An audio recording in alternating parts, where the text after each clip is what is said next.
Hello, boys and girls of Credit Union Land, and welcome to episode 27 of the CUInsight Experience. My name is Randy Smith. I'm the co-founder and publisher of CUInsight.com, and it is my job on the show to have conversations with the best and the brightest of the credit union community. I get to pick their brains and see if we can't find a few nuggets that we can all learn from. My guest on this week's show is Miss Lois Kitsch. Where do I start with Lois? Since retiring from the National Credit Union Foundation, where she led many of us through the CUDE program for years, Lois decided to continue her work in development and co-founded CU Difference. She has worked with credit unions on 6 continents on these development issues. Lois has pretty much been the cooperative conscience of credit unions for years globally. We found ourselves today recording this episode sitting on paint cans in a classroom at the Don Bosco Special School in Eldoret, Kenya. That's right. We were over in Africa spending time. I was privileged enough to attend the International Credit Union Development Workshop that Lois was facilitating with George from our friends over at Akaska in Kisumu, Kenya. And then after the workshop, 18 of us DEs made the trip to this really special school to help set up a library. We did a whole lot of painting and just a give back to these special kids who are getting by with so little. I will tell you, this was an emotional roller coaster of an experience filled with those highs that you only get from that innocent joy in the faces that, the children playing can bring, and then the lows of the conditions that they've basically been born into. It was an amazing group of people that I was able to, share this experience with. And I am so proud of this group and the few days, the work that we did at this school. And honestly, it's one of the great honors of my life that I was able to be a part of it. Lois and I had a wide-ranging conversation. We talked development and credit unions' roles in it, both at home and abroad, and why that global presence is so important, and how it benefits credit unions back home here in the United States. We talked Lois's path to where she is today, and it's a great story on how she got there, and how credit unions and Lois's view can leave this world a better place. We talked about a lot more, but I can just tell you, after 24 hours on a plane and the emotions that were wrapped up in this experience, I'm kind of drawing a blank on the rest of the conversation right now. You'll just have to trust the process and enjoy my conversation with Miss Lois Kitsch. I have no doubt you will leave inspired. Enjoy. Lois, thank you so much for joining me today. If you could, please tell everybody where we're recording this episode of the CUInsight Experience. Well, we are in Likuyani, Kenya, about 20 miles from a community called Eldoret and about 300 miles from Nairobi. Oh, this has been such an amazing experience. You had invited me, and I'd been looking forward to this for many years, quite honestly, to finally work this international DE workshop type trip into the experience. We did that for a few days, and now we are at the Don Bosco Special Needs School. Could you just share with our listeners a little bit more about the international DE program? We talk a lot on the show about the DE program, which every DE knows you, but could you talk a little bit about the international program? Well, basically what's happening, it's the African Credit Union Development Education Workshop that we attended. It just happens that 7 different countries were in participation, including countries like Malawi and Kenya and Ghana and Eswatini, the United States, Canada, and I'm forgetting some. But it was an amazing melting pot of ideas and sharing and learning from each other. Oh, that is for sure. I enjoyed the experience immensely. Most of the listeners are going to be from the U.S. Why would someone benefit from a trip like this? Coming to Kenya, it helps us understand development issues that are easy to see around us, like housing and hunger and access to financial services. But when you think about what's happening in America today, those same development issues that are so readily seen here are also happening in the United States. And the biggest learning that can happen here is the unique way that Africans have actually attacked these development issues to bring positive change. back to their own credit unions, whether it's rural North Dakota or populated Orlando, Florida.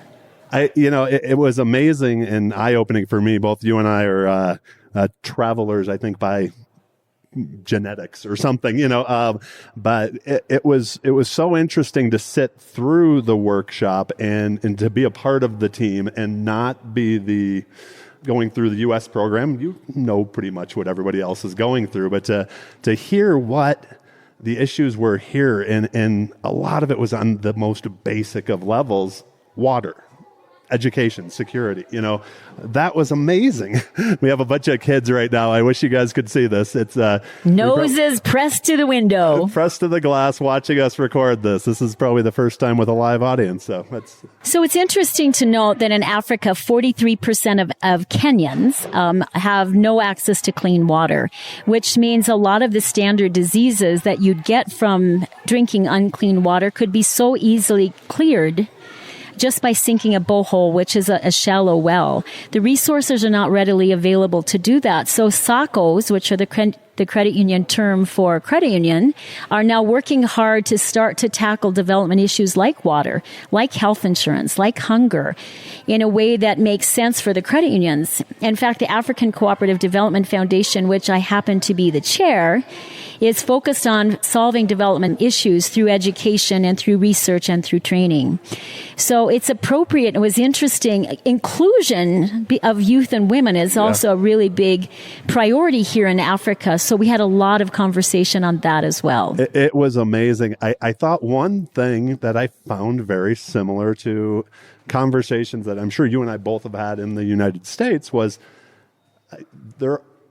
I will say this, there almost, in one of the groups I was in, there almost seemed to be a frustration about the cooperation among cooperatives, in the sense that they're like, we talk about this, but we need to act, and they're ready. And the idea that they know, and they knew, I should say, that like if we all came together, we can solve very big problems. On a previous podcast with Tracy Kenyon, she talked about that it seemed like as cooperatives, we got away from it, cooperating, and now we're coming back around. Is that something that you see? And as somebody who's so influential in this side of the movement, how do we get past talking to actual collaboration and moving forward with, big, life-changing projects? Well, and collaboration is, again, one of the focuses of the African Foundation. The credit union movements here are widely diverse. There's very small credit unions, very large credit unions. Some are regulated or some are not regulated. Some have access to all of the most sophisticated credit unions you'll ever see, while some of them are very small. So the idea of collaboration between the two has become difficult because their priorities are very different. Which would be the same back home. Which would be the same back home. But ACOSCA, the Continental Trade Association for Africa, is very focused on finding opportunities for credit unions to collaborate, either through DE projects or through community outreach programs that make sense for credit unions. Part of it is helping credit unions recognize that there is a business side to operations and a social side to operations. And here the pendulum is swinging wildly in both directions. Those who think everything should be for the members and are failing because they're not following financial prudential standards, and those that are very sophisticated in their strategies and want to grow and want to be profitable and bring money to the bottom line. So we have that same issue in the U.S. So it's the same strategies. Is it business? Is it social? And what makes sense? How do you find that pendulum swinging gently in the middle through collaboration, cooperation, and following sound business strategies? So I know the room we're sitting in has a bunch of school uniforms and backpacks. That's something that was donated by schools first. Is there's going to be some CFOs out there listening, or the accounting people? For a U.S. credit union, what is the benefit of participating in a program like this? Number one, I guess, how about that? We'll leave it at that, beyond just doing good and, doing amazing stuff here. So. That's easy for me to answer. Schools First Credit Union is an amazing credit union that in their entire focus, their entire business strategy is, how do I find ways to help our members, or the team members, the staff members, actually serve members? So they do everything they can to build their employees, so their employees will actually build the membership. And the reason why bringing uniforms to Don Bosco Special School a school where kids have never, ever owned anything new in their lives, is that during a recent staff training that I had an opportunity to be a part of, they put their groups up into 5 different groups, and they took them off to do local, national, and global projects. And by doing global projects, they started to recognize the value of exposing their employees to the joy and the gratitude of being a part of a movement. So Schools First, here's the interesting thing about Schools First is if you look at the satisfaction they have of members, it's 88%. That's amazing. Far above credit unions, which the average score is 60%, and banks is 33%. So the value of working with their employees to work with members is a business strategy that makes sense. Incidentally, they grew $1 billion in assets last year and added 89,000 members, average age 33. So I think giving out a bunch of school uniforms to kids in Africa is a great business strategy. It seems like that worked out pretty well for them. I want to move on a little bit with the podcast, but if people want more information, and I can tell you we're halfway through this experience today, basically. It has been amazing. I am so glad to be here. If someone else, they want to find out more, where should they go? So they call me. Because basically what's happening here in Africa, a group of development educators from the U.S. and Canada are coming here to get exposed to development issues in their rawest form. I started to do this trip 3 years ago. Since that time, we went to Kenya and then to Philippines and Thailand and then to Kenya. Next year, we're going to Scotland. Scotland's a little more developed, but their movement is less developed. Okay. Is to really think about how do you think about development issues? How do you think about serving members? But the other piece of this is taking people a place they'd be afraid to go by themselves. So many people are intimidated by the whole idea of getting on an airplane and coming to Kenya. But the truth of it is we've been treated like royalty. We have had the best of time here. We are at the Don Bosco School in Likuyani. We get on a plane tonight, fly to Eldoret, back to Nairobi, and tomorrow we head to the Masai Mara to do a safari. How does it get any better than that? I am with you on that. We will link to all of your information, in the show notes so that people can find out for themselves. There will be pictures all over CUInsight from this experience as well, so you can check that out also. It has been absolutely amazing. We could talk about this all day. I want to ask some questions that are more traditional in the show. The first, and one that I love, because I love hearing everyone's stories. There's so many amazing people around credit unions. How did you get involved originally in credit unions? And, what was the inspiration? Let's just ask. And then from that, how has that inspiration changed over your career?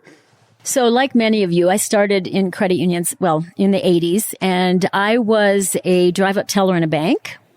And then went out and ran a small business on my own that was not successful. And my father-in-law, I was married at the time, actually said, there's a job at the credit union. I'm going to talk to the credit union CEO. So one day I was working for a bank and the next day I was working for a credit union. And frankly, the orientation I got at that credit union was pretty poor. So I didn't know what I was in for until I went to DE. And I went to DE in 1986. And the DE program from the National Credit Union Foundation, if you don't know about DE, you need to contact them, really helped me understand the principles and the values of which the credit unions stand by. And it aligned with my values. I've never looked back. My family say many times, you've never had a real job because you're in a place where everybody loves you and you don't have to worry about corporate America. But so be it. I think you've changed many people's lives from your time when you were running the DE program. I know we talked a lot about DE when Gigi was on the show. It's almost become an ongoing joke to see how long it takes before DE comes up in each episode. So, which is a good thing. It just tells you how many people that you've, affected. I'd like to kind of set you up here with a little, when was the first time you left the United States? How old were you? I was 45. You were 45 years old. Do you know how many countries you've been to now? Almost 70. That is such an amazing thing. As a fellow wanderlust, I absolutely love that. And somebody who started traveling later in life. And I've been to some great places other people don't want to go, but have turned out to be a great experience. I know you and I have talked in the past about stories, where you've been in some of those experiences. We could honestly do an entire podcast on that. But I will ask, do you have a favorite place or a place that you just find yourself drawn to and that you return to? Yeah, and we're going there tomorrow. The Masai Mara, Kenya. I'm drawn to the beauty and the the lack of complexity, the animals in their natural habitat. And there's a sense of peace. And when you see it, you'll understand why people come back to Africa and over again. It is panoramic. The views are spectacular, and it's hard to explain why, because I grew up in North Dakota on the plains, and this is similar.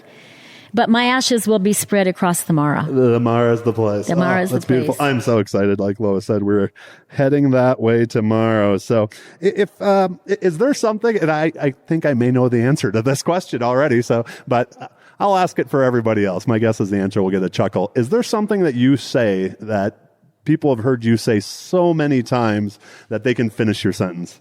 Well, one of them is trust the process.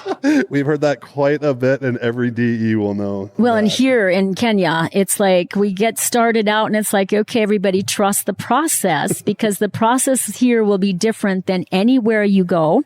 And it changes from moment to moment. So you have to be really flexible. But that's what makes it fun. That's what makes it exciting. It absolutely does make it that experience. When you think back to earlier in your career, is there a mistake that you made that you maybe see other young leaders make, over and over and over again? I made a lot of mistakes. Yeah, don't we all? Probably some of the first is not trusting myself. Okay. And second guessing decisions that turned out to would have been a successful discussion. I think also when you think about mistakes that you've made is whether you mistake forward. So when I think about making mistakes, is it really a bad thing to make a mistake? I think it's a bad thing to make a mistake if you spend a lot of time thinking about it and agonizing over it. Yeah. So I don't think back much. Yeah. That I should have done something different. Not so much.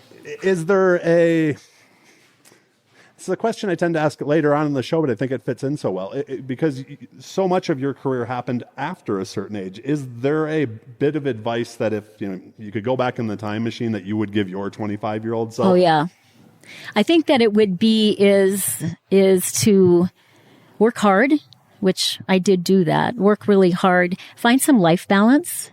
So make sure that your family gets as much time as you do. I think it's worked better, not longer. And that's a thing that's hard for a lot of CEOs even today. They think the most committed person in the office is the person that spends 10 hours a day there, when someone else is accomplishing the work in 5. So be effective, think, plan, and then do, as Filene would say. And I also say to young people, though, on the other side of it, don't expect it to be given to you. You have to earn it. And earning it means doing things that are hard. And earning it means doing things that other people don't want to do. It means stepping up over and over and over again so people trust your competence and your level of commitment. And then life will open up for you and you will have success.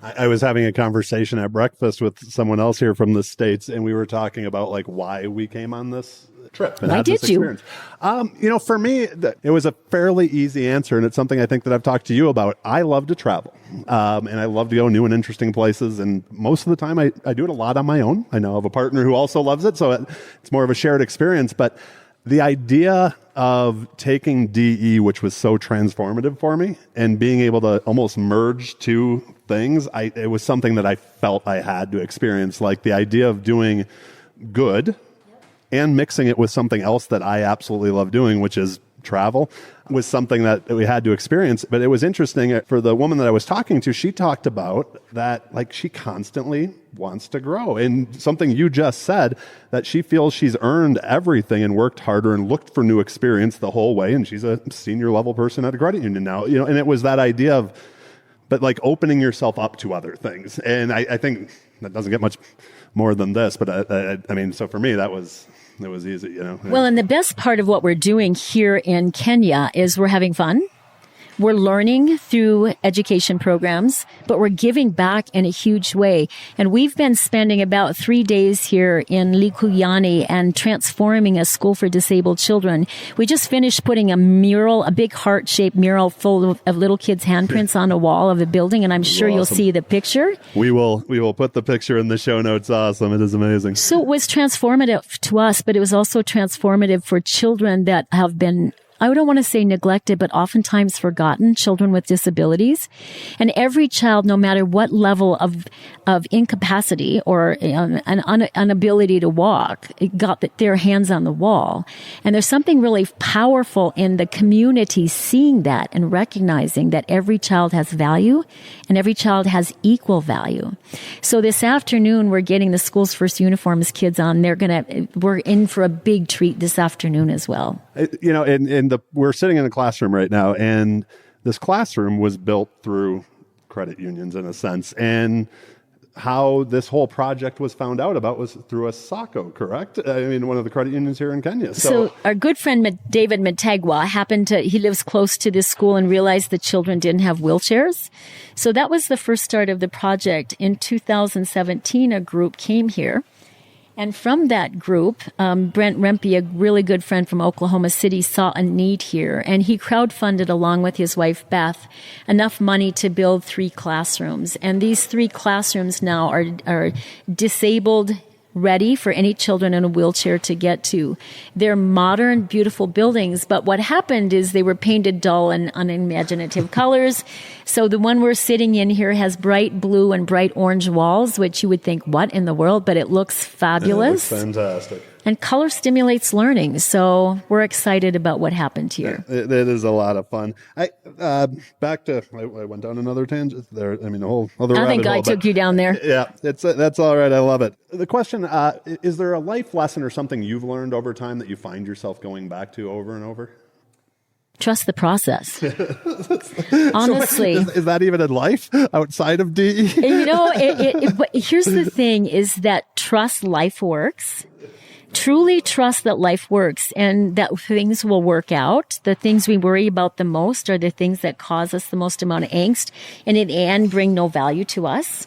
But also making sure that the process is well defined so you know where you're headed when you're trying to get something done. So yeah, trust the process in DE, but if you trust the process in life too, then you're trusting your inner self to make things right with yourself. If it's okay with you in your own heart, it's going to be okay with everyone else. Last one in this section, and I'm not sure this really does exist, but if you have a free day, nothing on it, outside of credit union development issues, what other passions do you have? Yoga. Yoga? When I'm home, I do practice yoga as much as I can. I walk 7.5, 8 miles a day, and I really like to go to fitness classes. I do Drums Alive, which is a drumming class for fitness. So I like being in shape. I like getting in shape. I spend time with my sister, who lives around the corner, on our golf carts in the community. The truth of it is, it's hard to answer. I've been retired from the National Foundation about a little over a year, and I've been home about probably 60, 70 days of that. And those I was actually working. So I haven't had a day off in such a long time. I don't know exactly what I would do on it. I was going to say another person who's on this trip, Mr. Bert Hush, between the two of you, you make retirement look very busy. So he's busy too. You're doing it very well. I absolutely love too. it. We need to get him on the show. I had this awesome experience because of a flight delay in Kenya to spend a couple hours with Bert and I just talking. And a funny story, we almost missed our flight after the delay because we were just sitting there talking and laughing. So there's a DE trip for you, right? So last part. These are rapid fire questions. I like to have a little fun. The questions are rapid. Your answers don't have to be. So here we go. Number 1, do you remember the first time you got into memorable trouble? Something you could share with us. Oh, in high school, I skipped out. I snuck out through my bedroom window, and I have a twin sister. In the morning, my dad gets up. My mom was ill in the hospital, and he looks at me. And then I blamed it on my sister because he could never tell us apart. So I just said that it was Louise that was out. So yes, I remember well. You remember. You mentioned yoga. Do you have any daily routines? You also mentioned that you hadn't been home a whole lot. Do you have any daily routines that you do that if you don't do first thing in the morning, or don't do sometime throughout the day, your day feels off? As you know from me being on this trip with you, I journal every morning. So when I'm home, I do yoga. First thing in the morning, I walk and do yoga. When I'm traveling, especially to Africa, my days are intense and long. So all of my good intentions fall away. And so when I get back, I start right back up. So if I lived at home, my routine would be very structured. But because I'm never home, no. Unfortunately, the random no. question. What's your favorite, the best album of all time? That one you can listen to from front to back. I don't know if I can name the album. I am a Chris Bodie fan. Okay. And of course, the Rolling Stones. You can't, yeah. And Harry Chapin. Okay. A long time ago. So I'm not as much of a music buff as everybody else. So if you ask me, even my favorite movie, I don't know. But you don't know that. Yeah. Okay. Well, the next question, because I'm a big reader also. Do you have a favorite book or one that you've gifted to people over time? Rodney Dyer's Change Your Life, Change Your Thinking, Change Your Life. I've given to many people who are feeling anxiety, and I like fiction. I read a lot, but I don't have a favorite. Well, no, but that's writer, but you answered the question. I read a lot. You've gifted to a lot of people. As you've gotten older, what's become more important, and maybe more importantly, what's become less important? Money. I want money to travel. What's become less important is success. What's becoming less important is my name on a plaque. What's more important, and I have had some honors that are wonderful, so I don't take away from that. But what's more important these days is seeing the kids put their hand on a wall, or seeing someone get an issue that they didn't understand before. That brings joy and that brings satisfaction. I do have a home filled with things from Kenya. So getting a find of something and across Africa, getting a find from something from Africa. Yeah, that's joyful. That is. There's a question that I don't send people in advance. When you hear the word success, who's the first person that comes to mind? There's so many. Who do I think about? Mark Meyer. Mark and I are friends, and I think success for Mark because he's taken a very small institution and built it into something really big. Gary Singleton. Gary's a man of such honor that can transform the thinking of an entire room of people without them even knowing it. When you think about success, though, you think about happiness. So I think of my sister. My sister is a really happy person who spends a lot of time volunteering, a lot of time taking care of her house, and just being peaceful. So they're very different examples. But at the end of the day, I think if you're happy, then you're a great success. I've said it many times. We all define success differently. So that's the reason that I love that question. Thank you again so much for taking a little bit of time today out of our trip to record this episode. Do you have any final asks or final thoughts that you'd like to share with our listeners? I think the final ask is enjoy life, travel. Go to places you don't think that you might be afraid to go. Live with the people, be with the people. There's the old Lao Tzu poem that says, go to the people, live among them, learn from them, build on what they know, is really what this trip has all been about and what my travel is about. Because we can go away and see beautiful things, but when you go away and you see beautiful people and how their lives unfold, that's an amazing opportunity to understand travel and understand life. That is the perfect way to end. Thank you again. We will link to everything we talked about in the show notes. Steve actually had popped in and we got him to take a picture. So hopefully you guys will all see where we're recording this. Lois is on a paint can. I'm on the floor. It's absolutely fantastic. And dirty floor on top of it. Dirty floor, but it's in the one of the classrooms that we just spruced up. So thank you again, Lois, so much for being on the show. I hope everybody out there, if you're not a DE, you become one. And like Lois said, travel and see. Travel, and contact the National Credit Union Foundation about DE. Absolutely. And go see this beautiful world. Thank you again. Amen.